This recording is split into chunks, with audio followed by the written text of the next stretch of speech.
নমস্কার, বাংলা টুডে নিউজে আপনাদেরকে সবাইকে স্বাগতম। সারা দেশের আবহাওয়া সর্বশেষ পূর্বাভাস নিয়ে হাজির হয়েছি। তো বন্ধুরা, পুরো বিস্তারিত জানতে হলে ভিডিওটি না টেনে প্রথম থেকে শেষ অবধি অবশ্যই দেখবেন।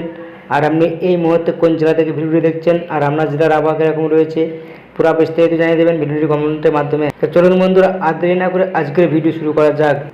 সপ্তাহান্তে দুর্যোগের পূর্বাভাস। দক্ষিণবঙ্গে রবিবার সকাল থেকে জেলায় জেলায় হালকা থেকে মাঝারি বৃষ্টিপাতের সম্ভাবনা রয়েছে। মৌসুম ভবনের দেওয়া তথ্য অনুযায়ী উত্তর ও পূর্ব মধ্য বঙ্গোপসাগরে ঘূর্ণিবর্ত তৈরি হয়েছে। বিহার থেকে রাজস্থান পর্যন্ত অক্ষরেখার বিস্তারিত দেখা যাচ্ছে, ফলে এখনও দুর্যোগ কমার সম্ভাবনা নেই। রবিবার পর্যন্ত দক্ষিণবঙ্গে বেশিরভাগ জেলাতেই ঝড় বৃষ্টি হলুদ সতর্কতা থাকছে। বজ্রপাতের আশঙ্কাও আলিপুর হাওয়া অফিস জানিয়েছে। দক্ষিণ দিনাজপুর, মালদহ, জলপাইগুড়ি এবং আলিপুরদুয়ার জেলায় অতি ভারী বৃষ্টির কমলা সতর্কতা জারি করা হয়েছে।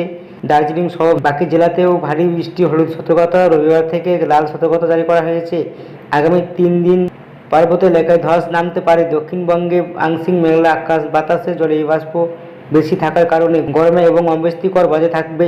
আজ বজ্রবিদ্যুৎ সহ বৃষ্টির হলুদ সতর্কতা রয়েছে দক্ষিণ 24 পরগনা, পূর্ব ও পশ্চিম মেদিনীপুর, ঝাড়গ্রাম, বাঁকুড়া, পুরুলিয়া, বীরভূম, মুর্শিদাবাদে। তো বন্ধুরা, ভিডিওটি যদি ভালো লাগে তাহলে চ্যানেলটি সাবস্ক্রাইব করে পাশে থাকা নোটিফিকেশনটি অন করে আমাদের সঙ্গে থাকবেন।